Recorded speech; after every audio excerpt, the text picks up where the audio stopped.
Hello, everyone. In case you missed it today, or you're just looking to catch the highlights, we're doing a recap of Fueling Your Workforce, closing the gap between advice and real life.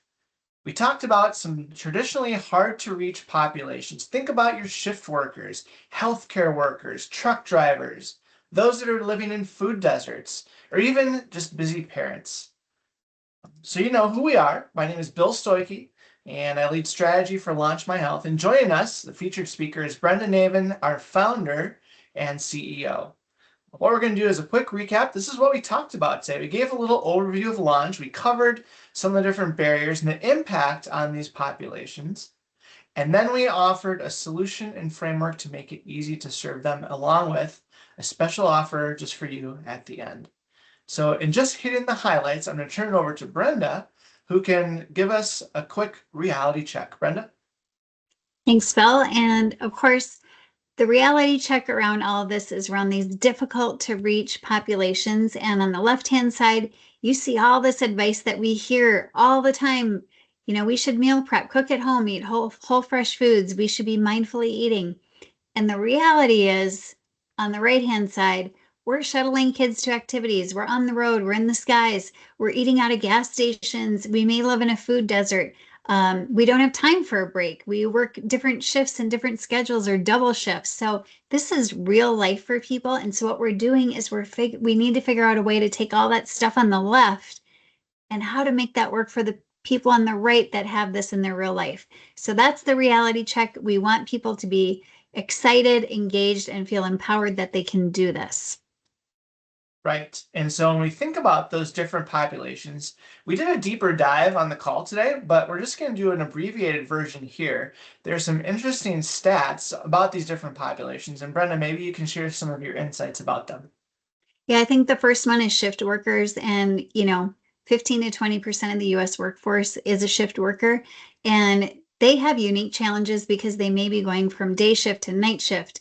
And they have the tendency to have a lot higher rates of chronic disease. And that really all stems from metabolic health issues, including insulin resistance, which you see on the screen. 77% of night shift workers have that. So we have to figure out ways to help this population. We also know that healthcare workers are also can be shift workers. Can you talk a little bit about the impact on them? Yeah, so much like shift workers, I mean, much of them are working any day, evening, night shift, doubles, and they just have a tendency to have higher rates of disease again. But in particular, I think healthcare is unique because they are caregivers too, and they have extraordinarily high levels of stress. And a lot of times they're dealing with life and death kind of situations. And so they're put in a unique, difficult position and just something that I think deserves its own category. Right now, as you were talking about truck drivers today, you shared what I thought was an alarming statistic about life expectancy. Maybe that's something you can touch on here. Yeah, life expectancy for truck drivers is only 61 years old. So that's, staggering, I think. And we need to do something about that. And they just have a lifestyle that leads to all of these higher, much, much higher rates of disease, which you can see on the screen. I mean, like double the rates. So this is something we need to tackle. We have to figure out how to reach these people and make it easy for them. That's what we want to do. We need to make it easy and something that they care about. They have to care about it. Right. Now, you may not think about frequent travelers being in this bucket of hard to reach populations, but they're everywhere. Think about all the places that they go and don't have access to good food. Yeah, and the majority of the week, a lot of times they're gone on the road in the skies. They're driving, and they don't have time.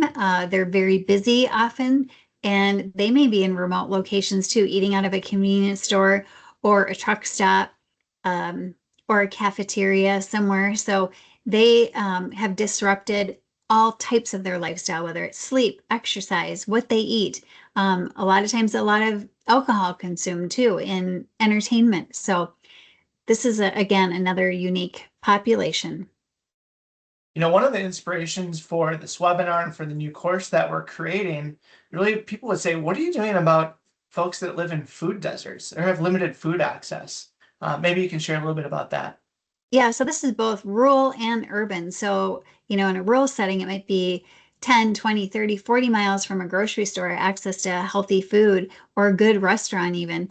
And then in urban areas, you may have, again, access issues too, especially if you don't have transportation or there might be safety issues where you live. So there's a whole host of issues. It's complicated, but it's something that we need to address because a lot of shift workers may potentially live in these limited food access. So it's like a double whammy for them. Right. Now, it's not all doom and gloom.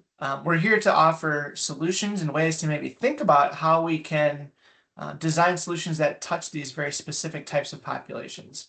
Maybe you can hit some Yeah. highlights on what we covered today. Yeah, there's 5 considerations that you're seeing on the screen right now. I think out of these 5 considerations, and this works for any type of solution, nutrition or not, but most important, I think you have to design with your employees. You have to ask them questions. What matters to you? What motivates you? We shouldn't be doing it to them, but we need to do it with them. And then the other really two, I think, important pieces are 3 and 4 on the screen, which is integrating it into their daily life, into the way that their work happens and making it easy. It can't be complex. It can't create more work for them or they're not going to do it. So to me, implementing these 5 steps and thinking about that as you create what solutions you want in your organization are of the utmost importance, or it's going to be doomed for failure. This is what success looks like. Right. Now, as we think about how to implement those types of solutions, the course that we created, we played the trailer video for it, which I thought was compelling and hopefully inspirational for those that saw it. But as we talked about afterwards, it's really about skills that we're trying to teach people throughout this course. Can you also hit some highlights here? Yeah, it's not just about education, it's about skill building. That's what we do at Launch My Health in every single course that we have. But in particular for these people, we want them to develop the skills where they know what foods they're looking for, what makes them feel good, what they need on a daily basis, and then a formula of that food so that they can do that anywhere. It doesn't matter where they're at, they can find something that's going to work within that. And then the last skill on here is choose, and that's really about your mindset and not having this all or nothing mindset, but a positive outlook on your choices and make the best choice and you move on. And it's all about the skill. And it's not about complexity either. These are just things that they will Simple. naturally learn by going through the course, simple, easy to implement. And you develop habits. That's what you end up doing. You develop a habit. That's right. Now, as we close up here, we talked at the very beginning about a special promotion for those that attended today. We're extending it to those that couldn't join, but were gracious enough to register for it. And that is up to 30% off our digital platform solution. Now, if you weren't on the call today, we did cover a little bit about what's included in that. So I would encourage you to please contact me personally at bill@launchmyhealth.com. We're keeping it easy and simple. Just contact me for complete details. There is a limited time extended on this offer. So please, if you are interested or just like to learn a little bit more, that's my email address. And I'd love to hear from you anytime. Brenda, any parting thoughts as we wrap up today? Watch for the course to come out in September. And if you have anything that you think should be included too, make sure you contact us about that too. We always want your feedback. Excellent. Thanks again, everyone, for attending, and we hope you found the highlights helpful. Take care. Thank you.